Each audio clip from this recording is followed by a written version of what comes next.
Hello বন্ধুরা, আমি আফসানা। আমি বাংলাদেশের একজন মেয়ে।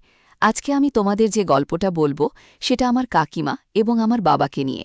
আমার কাকা ফাহাদ সাহেব ছিলেন একজন শান্ত স্বভাবের মানুষ। তার একমাত্র ছোট ভাই আমার বাবা হানিফ সাহেব, যিনিও কাকার মতোই সহজ সরল ছিলেন। পারিবারিক বন্ধন আমাদের এতটাই দৃঢ় ছিল যে আউটসাইডাররা প্রায়শই আমাদের পরিবারকে আদর্শ হিসেবে গণ্য করত। এই গল্পের মূল চরিত্র আমার কাকিমা মেহেরিন, যিনি আমাদের পরিবারে এসেছিলেন এক ঝলক তাজা বাতাসের মতো।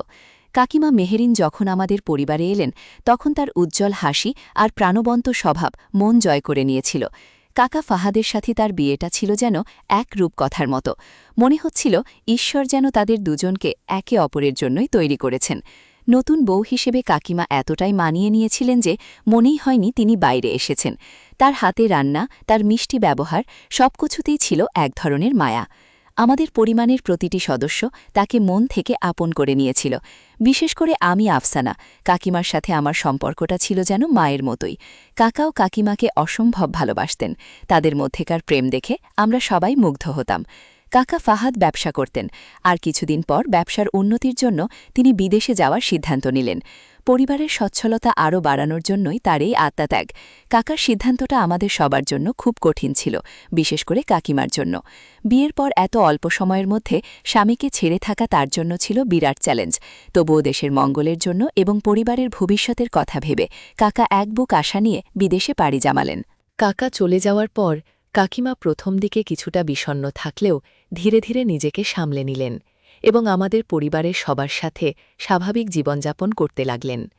কাকা বিদেশ চলে যাওয়ার পর কাকিমা বেশ কিছুদিন ভালোই ছিলেন। তিনি বাড়ির সব কাজ সামলাতেন, আমাদের দেখাশোনা করতেন, আর বাবার সাথেও তার সম্পর্কটা ছিল বেশ ভালো। প্রথম দিকে তাদের মধ্যেকার সম্পর্কটা খুবই স্বাভাবিক এবং বন্ধুত্বপূর্ণ মনে হয়েছিল। বাবা এবং কাকিমার মধ্যে একটু ভালো বোঝাপড়া ছিল, যা দেখে আমি বেশ খুশি হতাম। পারিবারিক কাজের আলোচনা, ছোটখাটো বিষয় পরামর্শ সবকিছুতেই তারা একে অপরের পাশে দাঁড়াতেন। তাদের এই সাধারণ সম্পর্ক দেখে তখন আমার মনে কোনো সন্দেহ জন্মায়নি, বরং মনে হয়েছিল এটা একটি সুস্থ পারিবারিক সম্পর্কেরই অংশ। কিন্তু কিছুদিন পর আমি লক্ষ্য করলাম কাকিমার বাবার মধ্যে যেন এক নতুন সম্পর্ক গড়ে উঠছে। তাদের কথাবার্তায়, চলনে, বলনে কোনো রকম ঘনিষ্ঠতা প্রকাশ পাচ্ছিল, যা আমার চোখে ধরা পড়ছিল। প্রতিদিন বাবার কাকিমা সেজেগুজে কোথায় যেন যেত।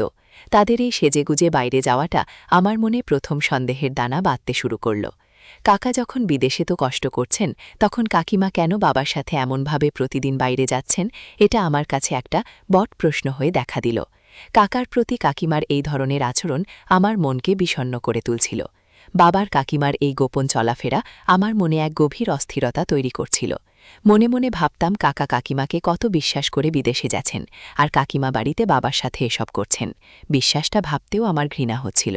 প্রতিদিন বাবার কাকিমা যখন সেজেগুজে কোথাও যেত, তাদের বেশ হাসি খুশি মনে হতো তারা দুজনই খুব আপনজন, যেন একে অপরের প্রতি ভীষণ আগ্রহী। তাদের মুখে হাসি দেখে আমার মনটা আরও বেশি খারাপ হয়ে যেত। আমি কাকার প্রতি তাদের এমন আচরণের কথা ভেবে খুব কষ্ট পেতাম। তাদের এই চলাফেরা ধীরে ধীরে সকলের মনে সন্দেহে দানা বাড়তে শুরু করল। শুধু আমি নই, ধীরে ধীরে আমার মাও তাদের আচরণে সন্দেহ করতে শুরু করলেন। মা মাঝে মাঝে তাদের দিকে সন্দিহান দৃষ্টিতে তাকাতেন, কিন্তু কিছু বলতে পারতেন না। আমাদের পরিবারে এমন একটা চাপা উত্তেজনা তৈরি হল, যা আগে কখনো ছিল না। কাকিমার বাবার এই রহস্যময় সম্পর্ক আমাদের পারিবারিক শান্তি নষ্ট করতে শুরু করেছিল। আমি প্রতিনিয়ত এই দুশ্চিন্তায় ভুগতাম যে কাকা যদি কোনোদিন এই বিশ্বাসটা জানতে পারেন, তাহলে কি হবে। এই পরিস্থিতিতে আমি একদিন স্থির করলাম যে তারা কোথায় যায় এবং প্রতিদিন সেজেগুজে কেন যায়, এই বিশ্বাসটা আমাকে জানতেই হবে। আমার মনে একটা অদম্য কৌতূহল এবং কিছুটা আশঙ্কা জন্ম নিয়েছিল। আমি আর এই অনিশ্চয়তা নিয়ে থাকতে পারছিলাম না। আমি সিদ্ধান্ত নিলাম যে তাদের পিছু নিয়ে সত্যটা উদ্ঘাটন করব। হয়তো এর মাধ্যমে আমি আমার মন থেকে সব সন্দেহ দূর করতে পারব, অথবা এমন কিছু জানতে পারব যা আমাদের সবার জন্য এক বড় ধাক্কা হবে। তবে যাই হোক না কেন, আমি সত্যের মুখোমুখি হতে প্রস্তুত ছিলাম। কাকিমার বাবা যখন সেজেগুজে দুজন একসাথে বের হয়ে গেলেন, আমি তাদের ছদ্মবেশে পিছু নিলাম। আমার হৃৎপিণ্ড দ্রুত লাফাচ্ছিল। এক অদ্ভুত ভয় আর কৌতূহল আমাকে তাড়া করছিল। মনে হচ্ছিল যেন এক অজানা সত্যের মুখোমুখি হতে চলেছি, যা আমার ধারণার চেয়েও অনেক বড় কিছু হতে পারে। তাদের এই নীরব যাত্রাপথ যেন আমার মনে আরও বেশি প্রশ্ন তৈরি করছে।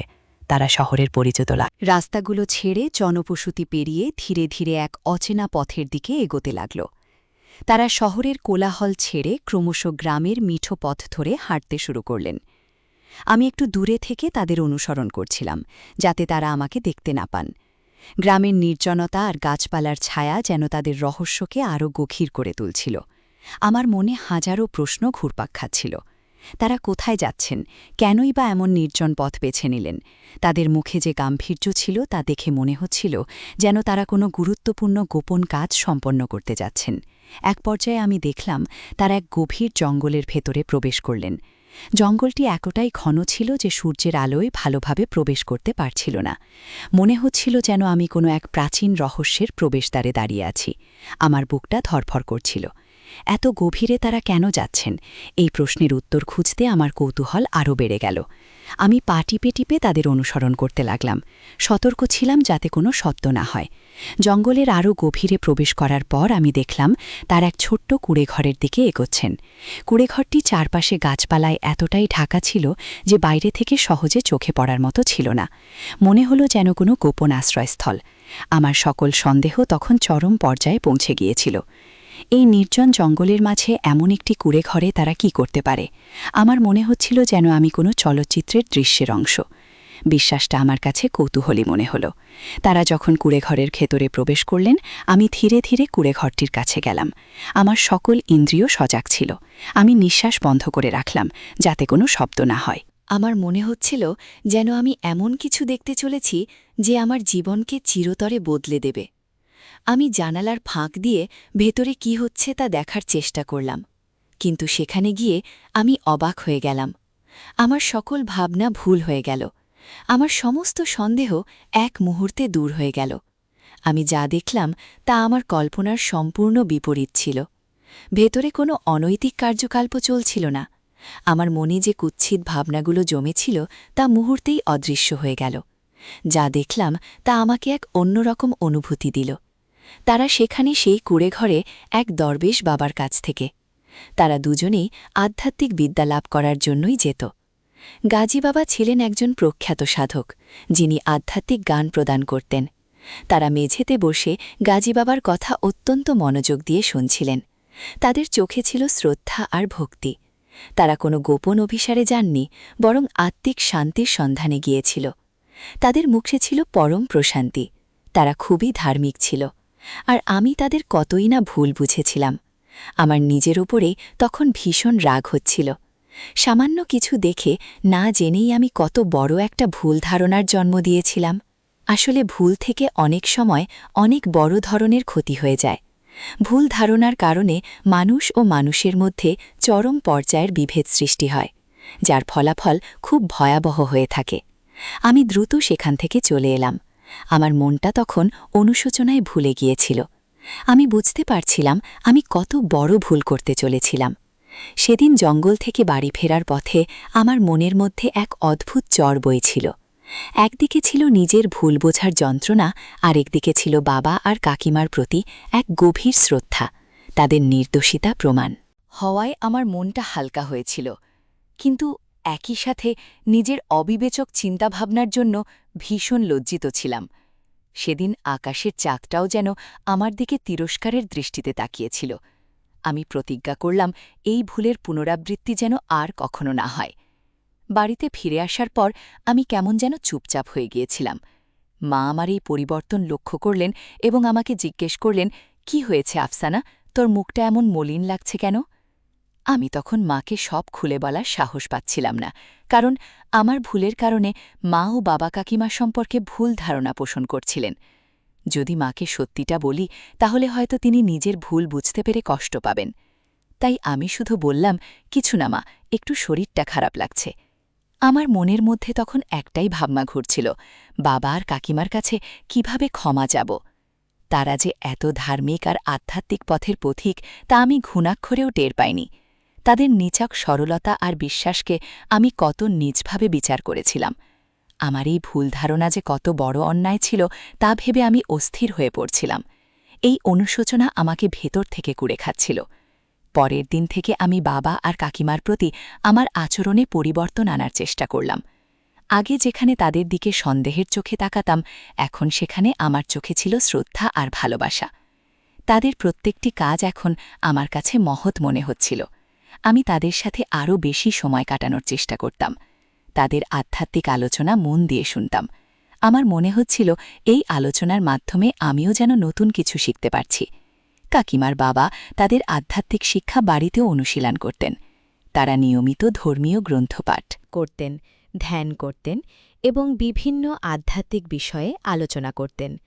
আমি লক্ষ্য করলাম তাদের জীবনযাপন আরও শান্ত ও সংযত হয়ে উঠেছে। তাদের এই পরিবর্তন আমার মনকে গভীরভাবে নাড়া দিচ্ছিল। মনে মনে ভাবতাম, এই নির্দোষ মানুষগুলোকে আমি কত বড় অপবাদ দিতে যাচ্ছিলাম। আমার এই পরিবর্তন মাও লক্ষ্য করলেন। তিনি বিস্মিত হচ্ছিলেন আমার নতুন আচরণ দেখে।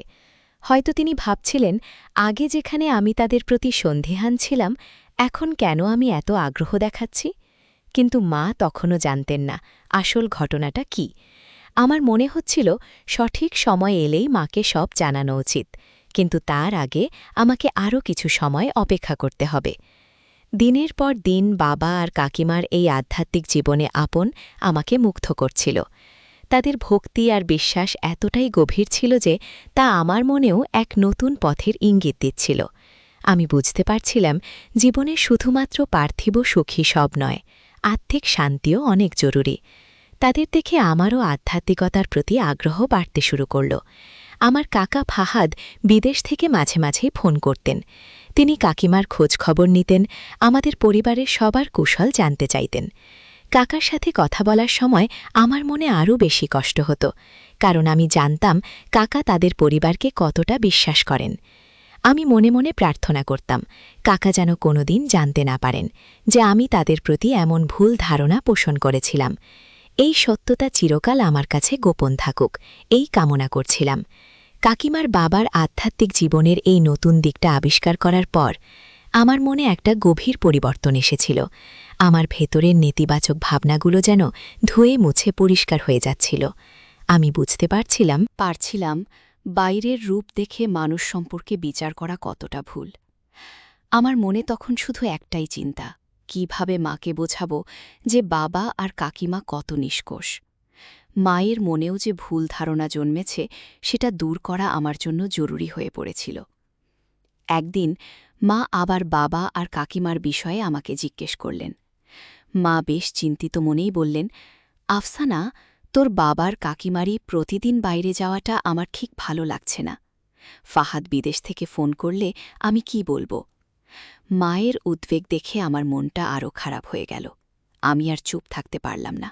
সিদ্ধান্ত নিলাম, এখনই মাকে সব বলে দেব। এটা গোপন রাখা ঠিক হবে না। আমি মাকে আমার দেখার সব ঘটনা খুলে বললাম, কিভাবে আমি তাদের পিছু নিয়েছিলাম, জঙ্গলের মধ্যে কুঁড়েঘরটা দেখে কতটা ভুল বুঝেছিলাম, আর শেষ পর্যন্ত সেখানে গিয়ে দরবেশ বাবা গাজী বাবার কাছে তাদের আধ্যাত্মিক জানলাভের বিশ্বাসটি দেখতে পেলাম। সব কিছু বিস্তারিতভাবে মাকে জানালাম। মা প্রথমে আমার কথা শুনে অবাক হয়েছিলেন। তার চোখে মুখে অবিশ্বাস স্পষ্ট ছিল। তিনি কিছুক্ষণ চুপ করে রইলেন, যেন আমার কথাগুলো মেলাতে চেষ্টা করছিলেন। আমার কথা শেষ হওয়ার পর মা ধীরে বললেন, সত্যি বলছি আফসানা, আমি বিশ্বাস করতে পারছি না। আমরা এত বড় ভুল বুঝেছিলাম। মায়ের চোখে তখন অনুশোচনার ছাপ স্পষ্ট। তিনি কিছুক্ষণ পর আমার দিকে তাকিয়ে বললেন, আমাদের কত বড় অন্যায় হয়ে গেছে রে। নির্দোষ মানুষগুলোকে আমরা কত কষ্ট দিয়েছি নিজেদের সন্দেহের কারণে। মায়ের কণ্ঠে এক গভীর আফসোস ছিল, যা আমাকেও ব্যথিত করে তুলল। মার সঙ্গে সঙ্গে বাবা আর কাকিমার কাছে গিয়ে তাদের কাছে ক্ষমা চাইলেন। মায়ের চোখে জল ছিল। তিনি বললেন, মেহেরিন হানিফ, তোমরা আমাদের ক্ষমা করে দিও। আমরা তোমাদের ভুল বুঝেছিলাম। তোমাদের পবিত্রতাকে আমরা নিজেদের নোংরা চিন্তাভাবনা দিয়ে কলুষিত করেছিলাম। বাবার কাকিমা প্রথমে কিছুটা বিস্মিত হলেও পরে পরিস্থিতি বুঝতে পারলেন এবং মাকে সান্ত্বনা দিলেন। তারা বললেন, মানুষ ভুল করে, এতে কোনো দোষ নেই। আসল কথা হলো ভুল বুঝতে পারা। পরিবারের মধ্যে যে একটা চাপা অস্বস্তি ছিল তা যেন মুহূর্তেই দূর হয়ে গেল। মা বাবার কাকিমার সম্পর্ক আবার আগের মতো স্বাভাবিক এবং সুন্দর হয়ে উঠল, বরং বলা যায় আগের থেকেও বেশি দৃঢ় হল। এই ঘটনার পর আমাদের পরিবারে এক নতুন শান্তি ফিরে এলো। আমরা সবাই মিলেমিশে আরও বেশি আধ্যাত্মিকতার দিকে ঝুঁকতে শুরু করলাম। বাবা আর কাকিমার দেখানো পথ যেন আমাদের সবার জন্য এক নতুন দিশা উন্মোচন করেছিল। এই ঘটনার পর থেকে আমি বাবার কাকিমার আধ্যাত্মিক আলোচনায় আরও বেশি আগ্রহী হয়ে উঠলাম। তাদের দেখাদেখি আমিও ধর্মীয় গ্রন্থ পাঠে মনোযোগী হলাম এবং গাজী বাবার কাছ থেকে জ্ঞান লাভের গুরুত্ব বুঝতে পারলাম। আমাদের পারিবারিক সান্ধ্য আড্ডায় এখন ধর্মীয় আলোচনা, আধ্যাত্মিক দর্শন এবং মানব সেবার গুরুত্ব নিয়ে কথা হতো। আমার মনে হতো এই ভুল বোঝাবুঝি হয়তো আমাদের পরিবারের জন্য একটা আশীর্বাদ হয়ে এসেছিল। কাকা ফাহাদ যখন বিদেশ থেকে ফোন করতেন, তখন আমাদের বাড়ি থেকে এখন আর কোনো চাপা উত্তেজনা বা অস্বস্তির সুর পাওয়া যেত না, বরং আমরা সবাই কাকার সাথে হাসি মুখে কথা বলতাম। কাকিমাও কাকার সাথে তারা আধ্যাত্মিক উন্নতির কথা শেয়ার করতেন, যা শুনে কাকা খুব খুশি হতেন। তিনি বুঝতে পারতেন যে তার অনুপস্থিতিতেও কাকিমা কত সুন্দরভাবে জীবনযাপন করছে এবং আত্মিক উন্নতি সাধনে সচেষ্ট আছেন। আমাদের এই সম্পূর্ণ ভুল বোঝাবুঝির ঘটনাটা যেন একটা শিক্ষা দিয়ে গেল। শিখলাম যে না জেনে বা না বুঝে কাউকে বিচার করা কতটা বিপজ্জনক হতে পারে। ভুল ধারণা সমাজে কতটা বিভেদ তৈরি করতে পারে তার এক জলজ্জান্ত উদাহরণ ছিল এই ঘটনা। এই অভিজ্ঞতা আমাদের পরিবারকে আরও বেশি শক্তিশালী আর বিশ্বাসী করে তুলল। আমরা বুঝতে পারলাম যে মনের স্বচ্ছতা এবং অন্যের প্রতি আস্থা কতটা জরুরি। আমাদের পরিবারের সেই ভুল বোঝাবুঝির কালো মেঘ কেটে যাওয়ার পর নতুন সূর্যোদয় হয়েছিল। সম্পর্কগুলো আরও মজবুত হল, আর সবার মনেই একটা অনাবিল শান্তি ফিরে এলো। আমি নিজে অনেক হালকা অনুভব করছিলাম, কারণ আমার মনের বোঝাটা নেমে গিয়েছিল। ছিল বাবা, মা, কাকিমা। আমাদের তিনজনের সম্পর্ক এখন ছিল আরও গভীর, আরও শ্রদ্ধাপূর্ণ। মনে হচ্ছিল এই ঘটনাই যেন আমাদের আরও কাছাকাছি নিয়ে এসেছে। আমার জীবনের প্রতি দৃষ্টিভঙ্গিও বদলে গিয়েছিল। আগে যেখানে বাইরের চাকচিক্য বা জাগতিক বিষয় নিয়ে বেশি ভাবতাম, এখন সেখানে আধ্যাত্মিকতা আর ভেতরের শান্তিকেই প্রাধান্য দিতাম। বাবার কাকিমার আধ্যাত্মিক জীবনযাপন আমাকে এতটাই প্রভাবিত করেছিল যে আমিও গাজী বাবার কাছে যাওয়ার আগ্রহ প্রকাশ করলাম। তাদের পথ অনুসরণ করে আমিও যেন এক নতুন আলোর দিশা খুঁজে পাচ্ছিলাম। একদিন আমি বাবার কাকিমাকে বললাম, আমিও কি তোমাদের সাথে গাজী বাবার কাছে যেতে পারি? আমার কথায় তারা দুজনেই খুব খুশি হলেন। কাকিমা হাসি মুখে বললেন, অবশ্যই, কেননা আধ্যাত্মিক জ্ঞান অর্জনের পথ সবার জন্য খোলা। বাবার চোখেও ছিল আনন্দের ঝিলিক। আমার এই আগ্রহ দেখে তারা দুজনেই উৎসাহিত হলেন, আর আমি নতুন এক অভিজ্ঞতার জন্য মানসিকভাবে প্রস্তুতি নিতে শুরু করলাম। পরের দিন বাবা, কাকিমার আমি তিনজন একসাথে গাজী বাবার কুঁড়ে ঘরের দিকে রওনা হলাম। এবার আমার কোনো ভয় বা সন্দেহ ছিল না, ছিল শুধু এক গভীর ভক্তি আর জানার আগ্রহ। জঙ্গলের পথটা এবার আর নির্জন মনে হচ্ছিল না, বরং মনে হচ্ছিল যেন এক পবিত্র স্থানের দিকে এগিয়ে যাচ্ছি। পাখির কিচিরমিচির আর গাছের পাতার মর্মর শব্দ যেন আমার মনে এক অন্যরকম সুর তৈরি করছিল। গাজী বাবার কুঁড়ে ঘরে পৌঁছে আমি অবাক হয়ে গেলাম। সেখানে শুধু বাবা আর কাকিমা নন, আরও অনেক মানুষ এসেছিলেন আধ্যাত্মিক জ্ঞান লাভের জন্য। বিভিন্ন বয়সের নারী পুরুষ নির্বিশেষে সবাই বসেছিলেন দরবেশ বাবার কথা শোনার জন্য। তাদের সবার চোখে মুখে ছিল এক অদ্ভুত প্রশান্তি আর শ্রদ্ধার ছাপ। এই পরিবেশটা আমার মনকে আরও বেশি শান্ত করে তুলল। গাজী বাবা এক জীর্ণ মাদুরে বসেছিলেন। তার চোখে মুখে ছিল এক গভীর জ্ঞান আর শান্ত প্রতিচ্ছবি। তার কণ্ঠস্বর ছিল অত্যন্ত গম্ভীর, কিন্তু তার কথাগুলো ছিল সরল আর সহজবোধ্য। তিনি জীবন, ধর্ম, মানবতা আর আধ্যাত্মিকতা নিয়ে আলোচনা করছিলেন। তার প্রতিটি কথা যেন আমার অন্তরে প্রবেশ করছিল, আর আমার ভেতরের সবকিছুকে আলোকিত করছিল। তার উপদেশগুলো জীবনের জটিলতাকে সহজ করে তুলেছিল। আমি মন দিয়ে তার কথা শুনলাম। তিনি বললেন, জীবন মানে শুধু ভোগ নয়, জীবন মানে ত্যাগ আর আত্মিক শান্তি, প্রকৃত সুখের চাবিকাঠি। তার কথাগুলো শুনে আমার মনে হল আমি যেন এতদিন অন্ধকারে ছিলাম, আর এখন আলো দেখতে পাচ্ছি। আমার মনে যে সকল প্রশ্ন ছিল তার যেন একে একে উত্তর মিলছিল। এই আধ্যাত্মিক পরিবেশে বসে আমি এক অদ্ভুত প্রশান্তি অনুভব করলাম। গাজী বাবার সান্নিধ্যে কাটানো সেই সময়টা আমার জীবনের অন্যতম সেরা অভিজ্ঞতা ছিল। আমি বুঝতে পারলাম, মানুষ যখন নিজের ভেতরের আলো খুঁজতে শুরু করে তখন বাইরের জগৎ অনেক তুচ্ছ মনে হয়। কাকিমা আর বাবার প্রতি আমার শ্রদ্ধাবোধ আরও বেড়ে গিয়েছিল, কারণ তারাই আমাকে এই নতুন পথ দেখিয়েছিলেন। আমি মনে মনে প্রতিজ্ঞা করলাম, এই আধ্যাত্মিক যাত্রা আমি আর কখনো থামাব না। গাজী বাবার কাছ থেকে আধ্যাত্মিক জ্ঞান লাভ করে বাড়ি ফেরার পথে আমার মনটা ছিল সম্পূর্ণ নতুন এক উপলব্ধিতে ভরা। বাইরের পৃথিবীর কোলাহল যেন আমার কানে পৌঁছাচ্ছিল না। আমি শুধু আমার ভেতরের শান্তি আর নতুন চিন্তাভাবনা নিয়েই মগ্ন ছিলাম। বাবা আর কাকিমাও খুব খুশি ছিলেন। তাদের মুখে ছিল নির্মল হাসি। এই নতুন অভিজ্ঞতা আমাদের তিনজনের সম্পর্ককে যেন আরও এক নতুন মাত্রায় নিয়ে গিয়েছিল। সেই দিন থেকে বাবা, কাকিমা এবং আমি নিয়মিত গাজী বাবার কাছে যেতে শুরু করলাম। প্রতিবারই আমরা নতুন কিছু শিখতাম, নতুন করে নিজেদের চিনতে পারতাম। গাজী বাবার উপদেশগুলো আমাদের দৈনন্দিন জীবনে এক অসাধারণ প্রভাব ফেলছিল। আমাদের পরিবারে একটা নতুন আধ্যাত্মিক পরিবেশ তৈরি হয়েছিল, যেখানে সবাই শান্তি আর সততার পথে চলতে অনুপ্রাণিত হতাম। আমার মায়ের পরিবর্তনটাও ছিল লক্ষণীয়। আগে যেখানে তিনি কিছুটা অস্থির থাকতেন, এখন তিনি অনেক শান্ত হয়ে উঠেছিলেন। বাবা, কাকিমা আর আমার আধ্যাত্মিক যাত্রায় তিনি সম্পূর্ণ সমর্থন দিতেন এবং নিজেও মাঝে মাঝে আমাদের সাথে গাজী বাবার কাছে যেতেন। তার চোখে মুখেও এক ধরনের প্রশান্তি ফুটে উঠছিল, যা দেখে আমি খুব আনন্দ পেতাম। আমাদের পরিবারের ছোটখাটো মতপার্থক্যগুলো এখন খুব সহজেই মিটে যেত। আমাদের বাড়িতে এখন নিয়মিত আধ্যাত্মিক বই পড়া হতো। বাবা, কাকিমা এবং আমি মাঝে মাঝে একসঙ্গে বসে ধর্মীয় আলোচনাও করতাম। কাকা ফাহাদ বিদেশ থেকে ফোন করলে আমরা তাকেও আমাদের নতুন অভিজ্ঞতার কথা জানাতাম। তিনি প্রথমে কিছুটা অবাক হলেও আমাদের পরিবর্তন দেখে বেশ খুশি হতেন। তিনি বুঝতে পারছিলেন যে আমরা এক ভালো পথে হাঁটছি। আমার কাকার সাথে কাকিমার সম্পর্ক আরও গভীর হয়েছিল। কাকিমা এখন শুধু কাকার সাথে সাংসারিক কথাই নয়, তাদের আধ্যাত্মিক উন্নতি এবং গাজী বাবার উপদেশ নিয়েও আলোচনা করতেন। কাকা কাকিমার এই পরিবর্তনকে খুব ইতিবাচকভাবে গ্রহণ করেছিলেন। তিনি প্রায়শই কাকিমার প্রশংসা করতেন এবং তাদের আধ্যাত্মিক অগ্রগতির জন্য শুভকামনা জানাতেন। এই ঘটনার পর আমাদের আত্মীয়স্বজনদের মধ্যেও একটা ইতিবাচক প্রভাব পড়েছিল। যারা প্রথম দিকে বাবা আর কাকিমার আচরণে সন্দেহ করেছিলেন, তারাও এখন আমাদের পরিবারের পরিবর্তন দেখে মুগ্ধ হতেন। অনেকেই আমাদের কাছ থেকে আধ্যাত্মিকতার ব্যাপারে জানতে চাইতেন এবং গাজী বাবার খোঁজ নিতেন।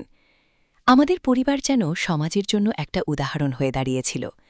আমি বুঝতে পারছিলাম, আমাদের এই ভুল বুঝাবুঝি হয়তো একটা বট পরীক্ষা ছিল, যা আমাদের পরিবারকে আরও শক্তিশালী করেছে।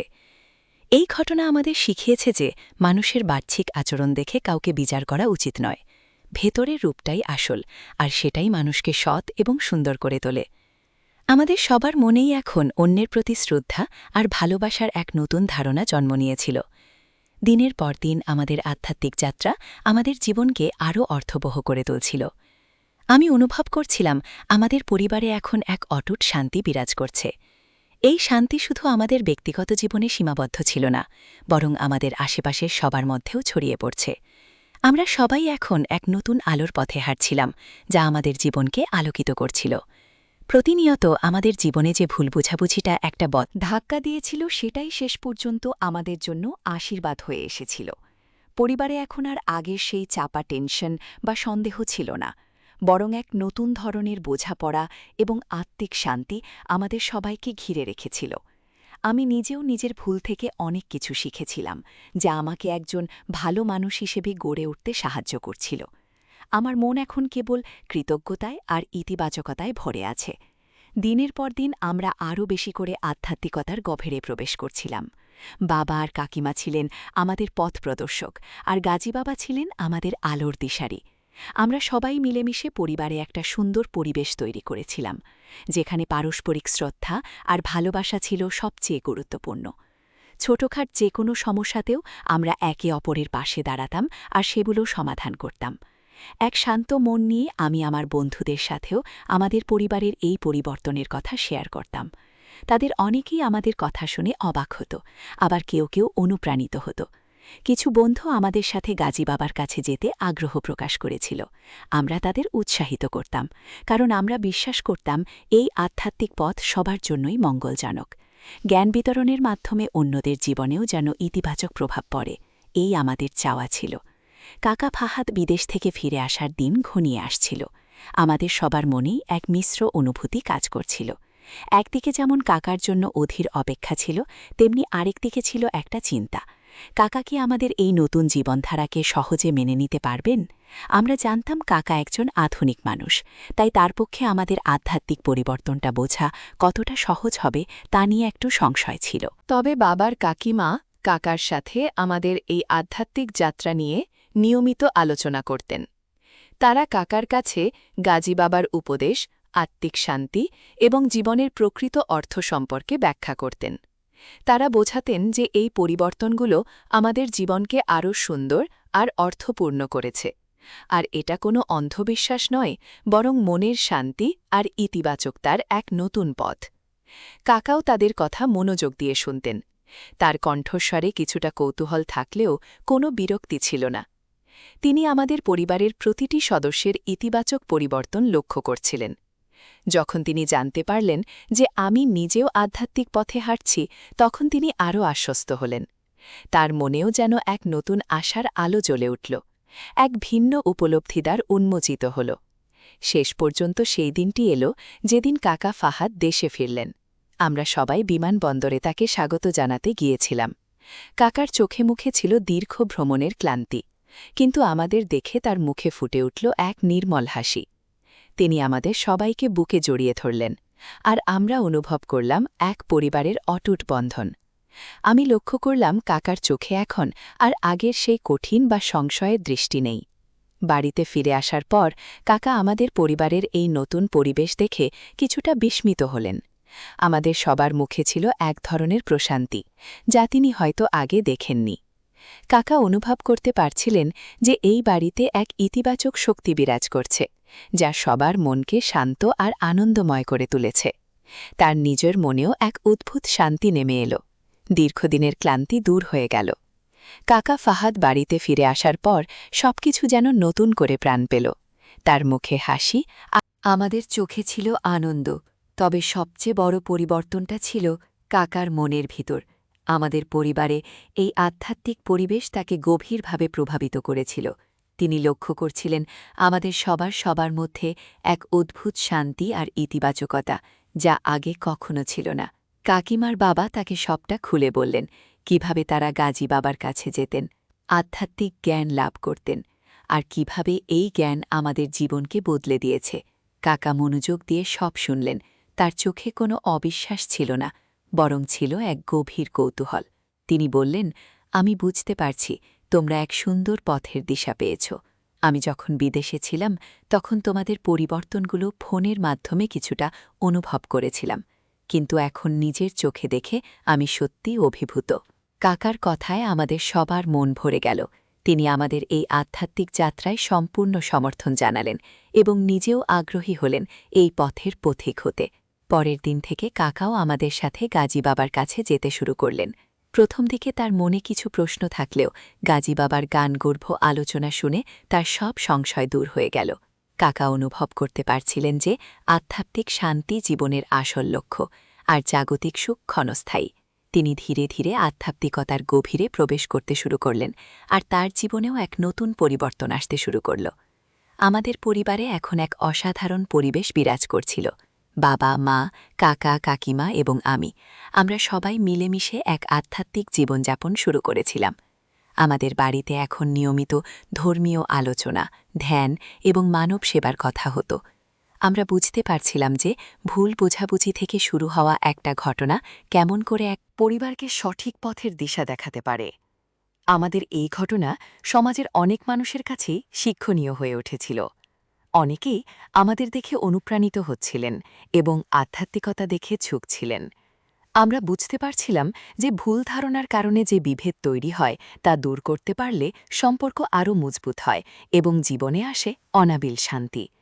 আমাদের পরিবার এখন শুধু আমাদের নিজেদের জন্য নয়, অন্যদের জন্য এক অনুপ্রেরণার উৎস হয়ে উঠেছিল। আজ আমরা যখন পেছন ফিরে তাকাই, তখন মনে হয় সেই সন্দেহ, সেই অস্থিরতা সবকিছুই যেন একটা পরীক্ষার অংশ ছিল।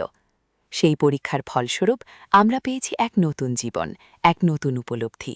কাকিমা মেহরিন, যিনি একসময় আমার ভুল ধারণার শিকার হয়েছিলেন, তিনি আজ আমাদের পরিবারের আধ্যাত্মিকতার প্রতীক।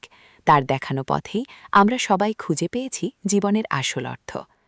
আমাদের গল্পটা হয়তো অনেকের জন্যই একটা বার্তা নিয়ে আসবে। জীবনে চলার পথে অনেক ভুল বোঝাবুঝি আসতে পারে, কিন্তু সেগুলোকে ভয় না পেয়ে সত্যের অনুসন্ধান করা উচিত।